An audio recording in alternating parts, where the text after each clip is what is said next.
ಓಂ ಶಾಂತಿ. ಇಂದಿನ ದಿನಾಂಕ 18/12/2025. ಪ್ರಾರ್ಥ ಮುರುಳಿ ಬಾಪ್ದಾದ ಮಧುಬನ. ಮಧುರ ಮಕ್ಕಳೇ, ನೀವು ಮಕ್ಕಳನ್ನು ಜ್ಞಾನದಿಂದ ಶೃಂಗಾರ ಮಾಡಲು ಬೇಅದ್ದಿನ ತಂದೆಯು ಬಂದಿದ್ದಾರೆ. ಶ್ರೇಷ್ಠ ಪದವಿಯನ್ನು ಪಡೆಯಬೇಕೆಂದರೆ ಸದಾ ಶೃಂಗರಿತರಾಗಿರಿ. ಪ್ರಶ್ನೆ: ಯಾವ ಮಕ್ಕಳನ್ನು ನೋಡಿ ಬೇಅದ್ದಿನ ತಂದೆಯು ಬಹಳ ಖುಷಿ ಪಡುತ್ತಾರೆ? ಉತ್ತರ: ಯಾವ ಮಕ್ಕಳು ಸರ್ವೀಸಿಗಾಗಿ ಎವರೆಡಿಯಾಗಿರುತ್ತಾರೆ, ಅಲೌಕಿಕ ಮತ್ತು ಪಾರಲೌಕಿಕ ತಂದೆಯನ್ನು ಪೂರ್ಣ ಅನುಸರಿಸುತ್ತಾರೆ, ಜ್ಞಾನ ಯೋಗದಿಂದ ಆತ್ಮವನ್ನು ಶೃಂಗಾರ ಮಾಡಿಕೊಳ್ಳುತ್ತಾರೆ, ಯಾರು ಪತಿತರನ್ನು ಪಾವನರನ್ನಾಗಿ ಮಾಡುವ ಸೇವೆ ಮಾಡುತ್ತಾರೆಯೋ ಅಂತಹ ಮಕ್ಕಳನ್ನು ನೋಡಿ ಬೇಅದ್ದಿನ ತಂದೆಗೆ ಬಹಳ ಖುಷಿಯಾಗುತ್ತದೆ. ನನ್ನ ಮಕ್ಕಳು ಪರಿಶ್ರಮಪಟ್ಟು ಶ್ರೇಷ್ಠ ಪದವಿಯನ್ನು ಪಡೆಯಬೇಕೆಂಬುದೇ ತಂದೆಯ ಬಯಕೆಯಾಗಿದೆ. ಓಂ ಶಾಂತಿ. ಆತ್ಮಿಕ ತಂದೆಯು ಆತ್ಮಿಕ ಮಕ್ಕಳ ಪ್ರತಿ ತಿಳಿಸುತ್ತಾರೆ, ಮಧುರಾತಿ ಮಧುರ ಮಕ್ಕಳೇ, ಹೇಗೆ ಲೌಕಿಕ ತಂದೆಗೆ ಮಕ್ಕಳು ಪ್ರಿಯರೆನಿಸುತ್ತಾರೆಯೋ ಹಾಗೆಯೇ ಬೇಅದ್ದಿನ ತಂದೆಗೂ ಸಹ ಬೇಅದ್ದಿನ ಮಕ್ಕಳು ಪ್ರಿಯರೆನಿಸುತ್ತಾರೆ. ತಂದೆಯು ಮಕ್ಕಳಿಗೆ ನನ್ನ ಮಕ್ಕಳು ಶ್ರೇಷ್ಠ ಪದವಿಯನ್ನು ಪಡೆಯಲಿ ಎಂದು ಶಿಕ್ಷಣ ಸಾವಧಾನವನ್ನು ನೀಡುತ್ತಾರೆ. ಇದೇ ತಂದೆಯ ಬಯಕೆಯಾಗಿರುತ್ತದೆ. ಹಾಗೆಯೇ ಬೇಅದ್ದಿನ ತಂದೆಗೂ ಸಹ ಇದೇ ಇಚ್ಛೆ ಇರುತ್ತದೆ. ಮಕ್ಕಳನ್ನು ಜ್ಞಾನ ಮತ್ತು ಯೋಗದ ಆಭರಣಗಳಿಂದ ಶೃಂಗಾರ ಮಾಡುತ್ತಾರೆ. ಮಕ್ಕಳು ಶ್ರೇಷ್ಠ ಪದವಿಯನ್ನು ಪಡೆಯಲೆಂದು ನಿಮ್ಮನ್ನು ಇಬ್ಬರು ತಂದೆಯರು ಶೃಂಗಾರ ಮಾಡುತ್ತಾರೆ. ಅಲೌಕಿಕ ತಂದೆಯು ಖುಷಿಯಾಗುತ್ತಾರೆ ಮತ್ತು ಪಾರಲೌಕಿಕ ತಂದೆಯು ಖುಷಿ ಪಡುತ್ತಾರೆ. ಯಾವ ಮಕ್ಕಳು ಚೆನ್ನಾಗಿ ಪುರುಷಾರ್ಥ ಮಾಡುವರೋ ಅವರನ್ನು ನೋಡಿ ಫಾಲೋ ಫಾದರ್ ಎಂದು ಗಾಯನ ಮಾಡಲಾಗುತ್ತದೆ. ಅಂದಾಗ ಇಬ್ಬರನ್ನು ಫಾಲೋ ಮಾಡಬೇಕಾಗಿದೆ. ಒಬ್ಬರು ಆತ್ಮಿಕ ತಂದೆ, ಇನ್ನೊಬ್ಬರು ಅಲೌಕಿಕ ತಂದೆ. ಮಕ್ಕಳು ಪುರುಷಾರ್ಥ ಮಾಡಿ ಶ್ರೇಷ್ಠ ಪದವಿಯನ್ನು ಪಡೆಯಬೇಕಾಗಿದೆ. ಯಾವಾಗ ನೀವು ಬಟ್ಟಿಯಲ್ಲಿದ್ದೀರೋ ಆಗ ಎಲ್ಲರ ಕಿರೀಟ ಸಹಿತ ಭಾವಚಿತ್ರಗಳನ್ನು ತೆಗೆಯಲಾಗಿತ್ತು. ತಂದೆಯು ತಿಳಿಸಿದ್ದಾರೆ, ಸ್ಥೂಲವಾಗಿ ಪ್ರಕಾಶತೆಯ ಕಿರೀಟವೇನೂ ಇಲ್ಲ, ಕೇವಲ ಪವಿತ್ರತೆಯ ಸಂಕೇತವಾಗಿದೆ. ಇದನ್ನು ಎಲ್ಲರಿಗೂ ತೋರಿಸುತ್ತಾರೆ. ಸ್ಥೂಲವಾಗಿ ಯಾವುದೇ ಬಿಳಿಯ ಬೆಳಕಿನ ಕಿರೀಟವೇನೂ ಇರುವುದಿಲ್ಲ. ಇದನ್ನು ಕೇವಲ ಪವಿತ್ರತೆಯ ಸಂಕೇತವಾಗಿ ತಿಳಿಸಲಾಗುತ್ತದೆ. ಮೊಟ್ಟ ಮೊದಲು ನೀವು ಸತ್ಯಯುಗದಲ್ಲಿ ಬರುತ್ತೀರಿ. ನೀವೇ ಇದ್ದೀರಲ್ಲವೇ? ತಂದೆಯು ಹೇಳುತ್ತಾರೆ, ಆತ್ಮಗಳು ಮತ್ತು ಪರಮಾತ್ಮನು ಬಹಳ ಕಾಲ ಅಗಲಿ ಹೋಗಿದ್ದರು. ನೀವು ಮಕ್ಕಳೇ ಮೊಟ್ಟ ಮೊದಲು ಬರುತ್ತೀರಿ. ಮತ್ತೆ ನೀವೇ ಮೊದಲಿಗೆ ಹೋಗಬೇಕಾಗಿದೆ. ನೀವು ಮುಕ್ತಿಧಾಮದ ದ್ವಾರವನ್ನು ತೆರೆಯಬೇಕಾಗಿದೆ. ತಂದೆಯು ನೀವು ಮಕ್ಕಳನ್ನು ಶೃಂಗರಿಸುತ್ತಾರೆ. ಹೇಗೆ ತಂದೆಯ ಮನೆಯಲ್ಲಿದ್ದಾಗ ವನವಾಸದಲ್ಲಿರುತ್ತಾರೆ, ಈ ಸಮಯದಲ್ಲಿ ನೀವೂ ಸಹ ಸಾಧಾರಣವಾಗಿರಬೇಕಾಗಿದೆ. ಬಹಳ ಉತ್ತಮ ಮಟ್ಟದಲ್ಲಿಯೂ ಅಲ್ಲ, ಕೀಳು ಮಟ್ಟದಲ್ಲಿಯೂ ಅಲ್ಲ.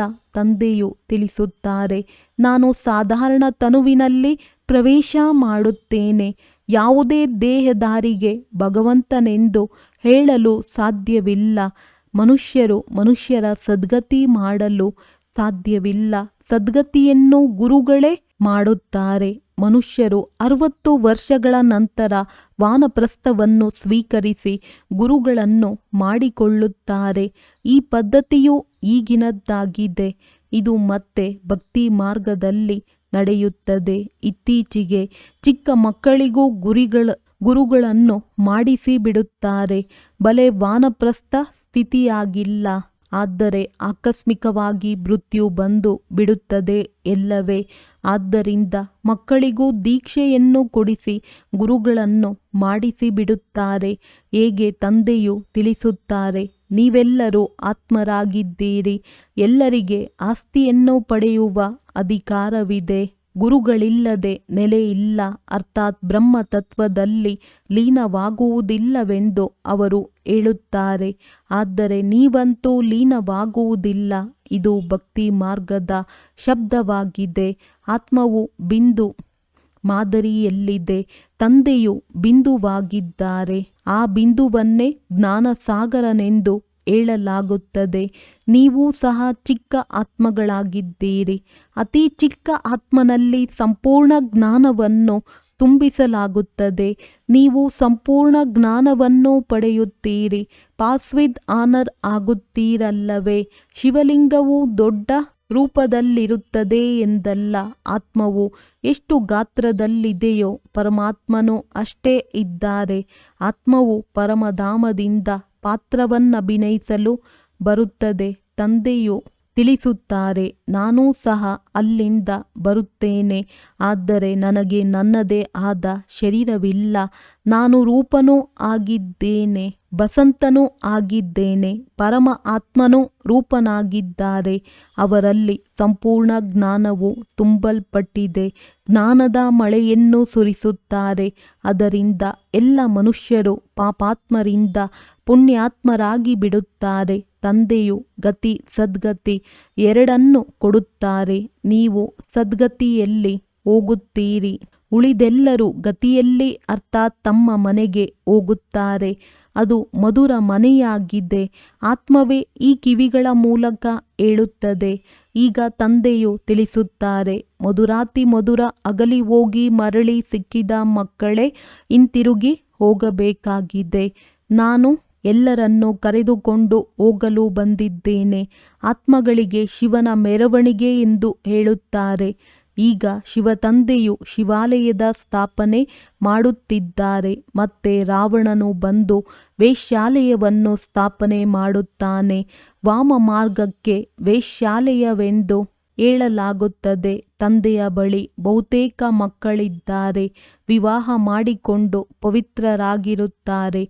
ಇಬ್ಬರು ಒಟ್ಟಿಗೆ ಇದ್ದು ಪವಿತ್ರರಾಗಿರಲು ಸಾಧ್ಯವಿಲ್ಲವೆಂದು ಸನ್ಯಾಸಿಗಳು ಹೇಳುತ್ತಾರೆ. ಆದರೆ ಇಲ್ಲಿ ತಿಳಿಸಲಾಗುತ್ತದೆ, ಇದರಲ್ಲಿ ಬಹಳ ಸಂಪಾದನೆ ಇದೆ.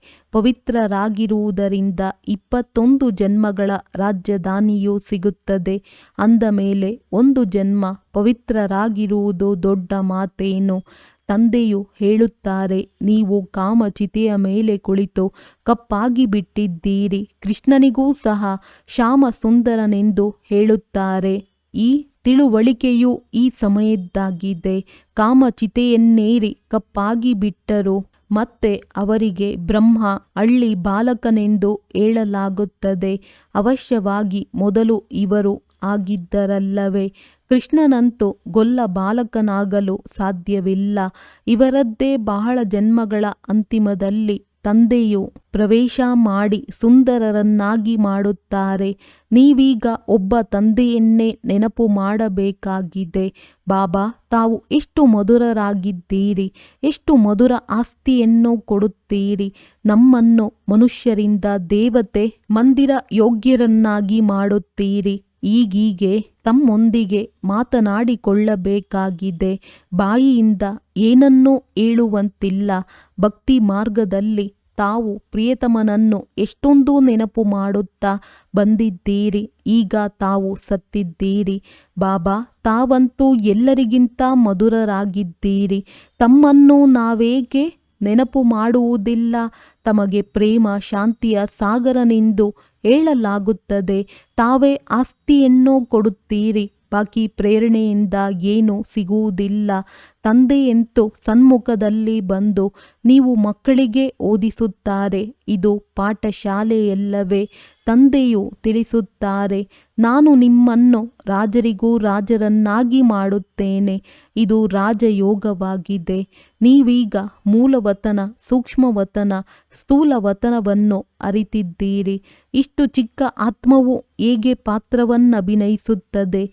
ಇದು ಮಾಡಲ್ಪಟ್ಟದ್ದಾಗಿದೆ. ಇದಕ್ಕೆ ಅನಾದಿ ಅವಿನಾಶಿ ಸೃಷ್ಟಿ ನಾಟಕವೆಂದು ಹೇಳಲಾಗುತ್ತದೆ. ನಾಟಕವು ಸುತ್ತುತ್ತಿರುತ್ತದೆ. ಇದರಲ್ಲಿ ಸಂಶಯದ ಯಾವುದೇ ಮಾತಿಲ್ಲ. ತಂದೆಯು ಸೃಷ್ಟಿಯ ಆದಿ ಮಧ್ಯ ಅಂತ್ಯದ ರಹಸ್ಯವನ್ನು ತಿಳಿಸುತ್ತಾರೆ. ನೀವು ಸ್ವದರ್ಶನ ಚಕ್ರಧಾರಿಗಳಾಗಿದ್ದೀರಿ. ನಿಮ್ಮ ಬುದ್ಧಿಯಲ್ಲಿ ಇಡೀ ಚಕ್ರವು ಸುತ್ತುತ್ತಿರುತ್ತದೆ ಅಂದಾಗ ಇದರಿಂದ ನಿಮ್ಮ ಪಾಪಗಳು ಕತ್ತರಿಸಲ್ಪಡುತ್ತವೆ. ಬಾಕಿ ಕೃಷ್ಣನು ಯಾವುದೇ ಸ್ವದರ್ಶನ ಚಕ್ರವನ್ನು ತಿರುಗಿಸಿ ಹಿಂಸೆ ಮಾಡಲಿಲ್ಲ. ಅಲ್ಲಂತೂ ಹಿಂಸೆಯ ಮಾತಾಗಲಿ ಕಾಮ ಕಟಾರಿಯನ್ನಾಗಲಿ ನಡೆಸುವುದಿಲ್ಲ. ಡಬಲ್ ಅಹಿಂಸಕರಾಗಿರುತ್ತೀರಿ. ಈ ಸಮಯದಲ್ಲಿ ಪಂಚವಿಕಾರಗಳೊಂದಿಗೆ ನಿಮ್ಮ ಯುದ್ಧವು ನಡೆಯುತ್ತದೆ. ಮತ್ಯಾವುದೇ ಯುದ್ಧದ ಮಾತಿಲ್ಲ. ನೀವೀಗ ಶ್ರೇಷ್ಠಾತಿ ಶ್ರೇಷ್ಠರು. ನಂತರ ಶ್ರೇಷ್ಠಾತಿ ಶ್ರೇಷ್ಠ ಆಸ್ತಿಯಾದ ಈ ಲಕ್ಷ್ಮೀನಾರಾಯಣರಂತೂ ಶ್ರೇಷ್ಠರಾಗಬೇಕಾಗಿದೆ. ಎಷ್ಟು ನೀವು ಪುರುಷಾರ್ಥ ಮಾಡುವಿರೋ ಅಷ್ಟು ಶ್ರೇಷ್ಠ ಪದವಿಯನ್ನು ಪಡೆಯುತ್ತೀರಿ. ಕಲ್ಪಕಲ್ಪವೂ ಅದೇ ನಿಮ್ಮ ವಿದ್ಯೆಯೂ ಇರುವುದು. ಈಗ ಒಳ್ಳೆಯ ಪುರುಷಾರ್ಥ ಮಾಡಿದರೂ ಕಲ್ಪಕಲ್ಪವೂ ಮಾಡುತ್ತಾ ಇರುತ್ತೀರಿ. ಲೌಕಿಕ ವಿದ್ಯೆಯಿಂದ ಇಷ್ಟೊಂದು ಪದವಿ ಸಿಗಲು ಸಾಧ್ಯವಿಲ್ಲ. ಆತ್ಮಿಕ ವಿದ್ಯೆಯಿಂದ ಸಿಗುತ್ತದೆ. ಶ್ರೇಷ್ಠಾತಿ ಶ್ರೇಷ್ಠ ಈ ಲಕ್ಷ್ಮೀನಾರಾಯಣರಾಗುತ್ತಾರೆ. ಇವರು ಮನುಷ್ಯರೇ, ಆದರೆ ದೈವಿ ಗುಣಗಳನ್ನು ಧಾರಣೆ ಮಾಡುತ್ತಾರೆ. ಆದ್ದರಿಂದ ದೇವತೆಗಳೆಂದು ಹೇಳಲಾಗುತ್ತದೆ. ಉಳಿದಂತೆ 8-10 ಭುಜಗಳಿರುವಂತಹ ವ್ಯಕ್ತಿಯು ಯಾರೂ ಇರುವುದಿಲ್ಲ. ಭಕ್ತಿಯಲ್ಲಿ ದರ್ಶನವಾದಾಗ ಬಹಳ ಅಳುತ್ತಾರೆ. ದುಃಖದಲ್ಲಿ ಬಂದು ಬಹಳ ಕಣ್ಣೀರನ್ನು ಸುರಿಸುತ್ತಾರೆ.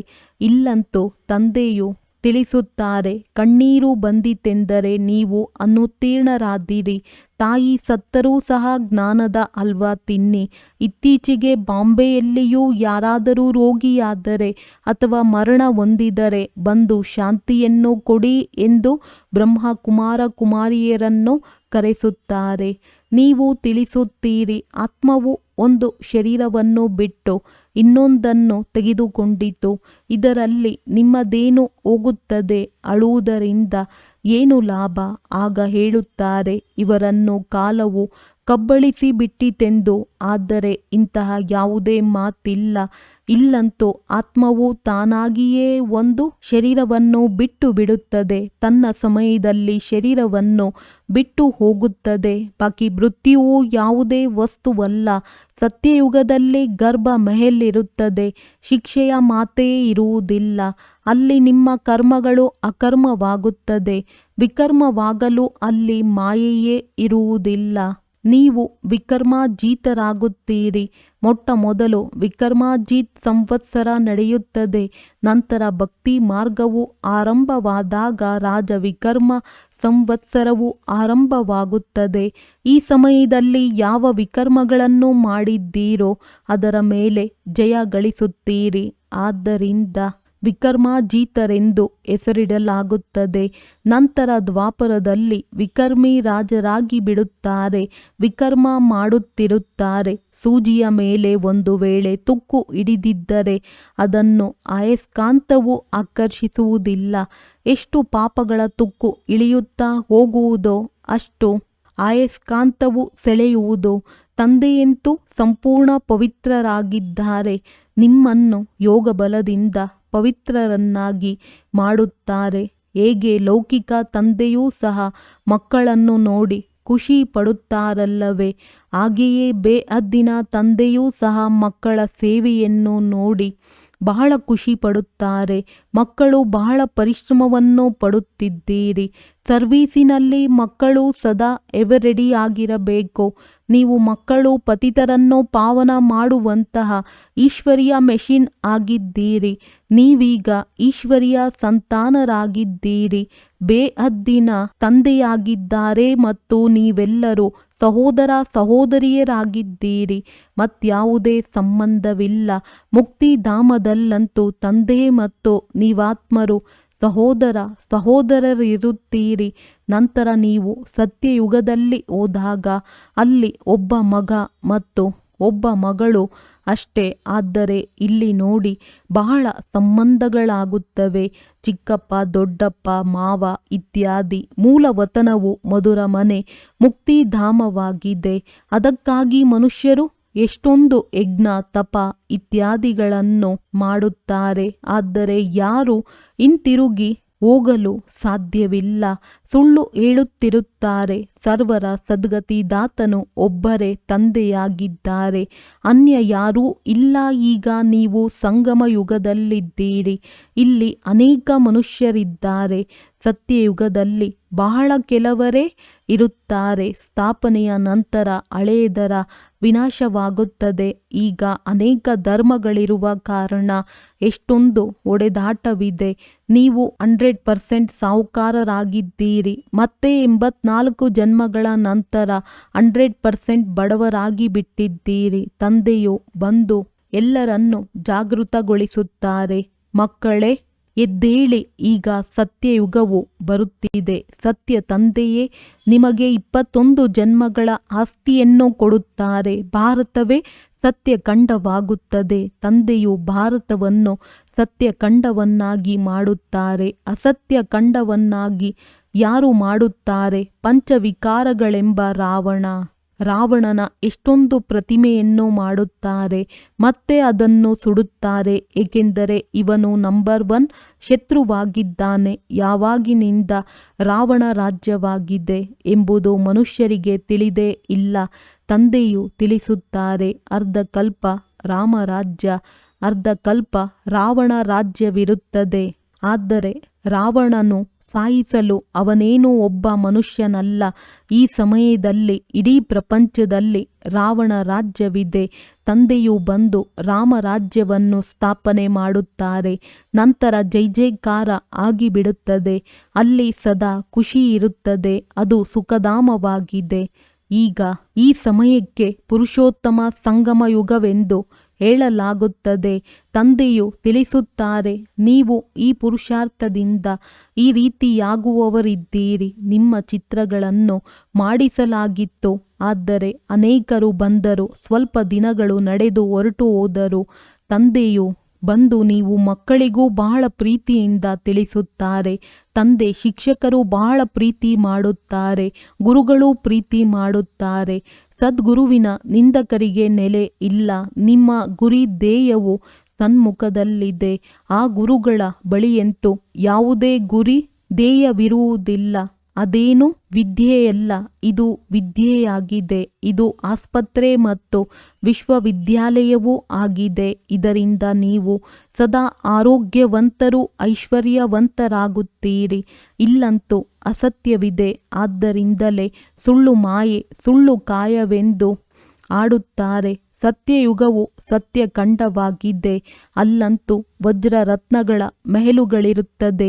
ಸೋಮನಾಥ ಮಂದಿರವನ್ನೂ ಸಹ ಭಕ್ತಿ ಮಾರ್ಗದಲ್ಲಿ ಮಾಡಿದ್ದಾರೆ. ಎಷ್ಟೊಂದು ಹಣವಿತ್ತೋ ಅದನ್ನು ಮುಸಲ್ಮಾನರು ಬಂದು ಲೂಟಿ ಮಾಡಿದರು. ದೊಡ್ಡ ದೊಡ್ಡ ಮಸೀದಿಗಳನ್ನು ಕಟ್ಟಿಸಿದ್ದರು. ಈಗ ನಿಮಗೆ ತಂದೆಯು ಕುಬೇರನ ಖಜಾನೆಯನ್ನು ಕೊಡುತ್ತಾರೆ. ಆರಂಭದಿಂದಲೇ ನಿಮಗೆ ಎಲ್ಲವನ್ನೂ ಸಾಕ್ಷಾತ್ಕಾರ ಮಾಡಿಸುತ್ತಾ ಬಂದಿದ್ದಾರೆ. ಅಲ್ಲ, ಅವಲ್ಲುದ್ದೀನ್ ಕತೆ ಇದೆಯಲ್ಲವೇ? ಮೊಟ್ಟ ಮೊದಲ ಧರ್ಮವನ್ನು ಸ್ಥಾಪನೆ ಮಾಡುತ್ತಾರೆ. ಅದು ದೇವತಾ ಧರ್ಮವಾಗಿದೆ. ಯಾವ ಧರ್ಮವಿಲ್ಲವೋ ಅದು ಪುನಃ ಸ್ಥಾಪನೆಯಾಗುತ್ತದೆ. ಎಲ್ಲರಿಗೂ ತಿಳಿದಿದೆ, ಪ್ರಾಚೀನ ಸತ್ಯಯುಗದಲ್ಲಿ ಇವರದ್ದೇ ರಾಜ್ಯವಿತ್ತು. ಇವರ ಮೇಲೆ ಮತ್ಯಾರೂ ಇರಲಿಲ್ಲ. ದೈವಿ ರಾಜ್ಯವನ್ನು ಸ್ವರ್ಗವೆಂದು ಹೇಳಲಾಗುತ್ತದೆ. ನೀವೀಗ ತಿಳಿದುಕೊಂಡಿದ್ದೀರಿ ಮತ್ತು ಅನ್ಯರಿಗೂ ತಿಳಿಸಬೇಕಾಗಿದೆ. ಅಂದ ಮೇಲೆ ಎಲ್ಲರಿಗೆ ಇದನ್ನು ಹೇಗೆ ಅರ್ಥ ಮಾಡಿಸಬೇಕು? ಯಾವುದರಿಂದ ನಂತರ ಅವರು ನಮಗೆ ತಿಳಿಯಲಿಲ್ಲವೆಂದು ದೂರು ಕೊಡುವಂತಾಗಬಾರದು. ನೀವು ಎಲ್ಲರಿಗೆ ತಿಳಿಸುತ್ತೀರಿ, ಆದರೂ ಸಹ ತಂದೆಯನ್ನು ಬಿಟ್ಟು ಹೊರಟು ಹೋಗುತ್ತಾರೆ. ಈ ಇತಿಹಾಸವು ಮತ್ತೆ ಪುನರಾವರ್ತನೆಯಾಗುವುದು. ತಂದೆಯ ಬಳಿ ಬರುತ್ತಾರೆ. ಆಗ ತಂದೆಯು ಕೇಳುತ್ತಾರೆ, ಮೊದಲು ಎಂದಾದರೂ ಮಿಲನ ಮಾಡಿದ್ದೀರಾ?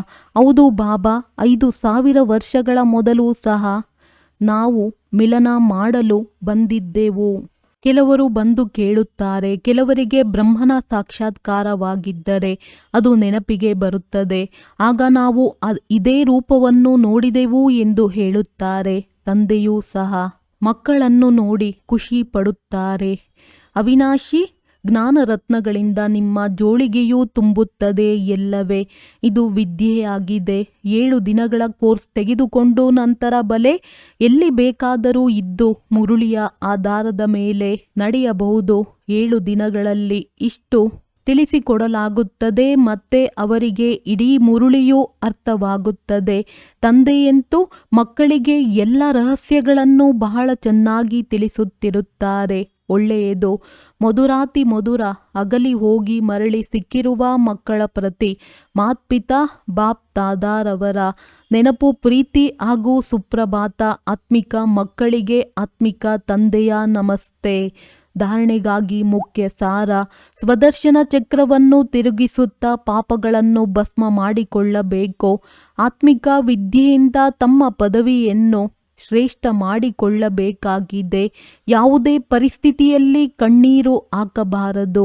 ಇದು ವಾನಪ್ರಸ್ಥ ಸ್ಥಿತಿಯಲ್ಲಿರುವ ಸಮಯವಾಗಿದೆ. ಆದ್ದರಿಂದ ವನವಾಸದಲ್ಲಿ ಬಹಳ ಸಾಧಾರಣ ಆಗಿರಬೇಕಾಗಿದೆ.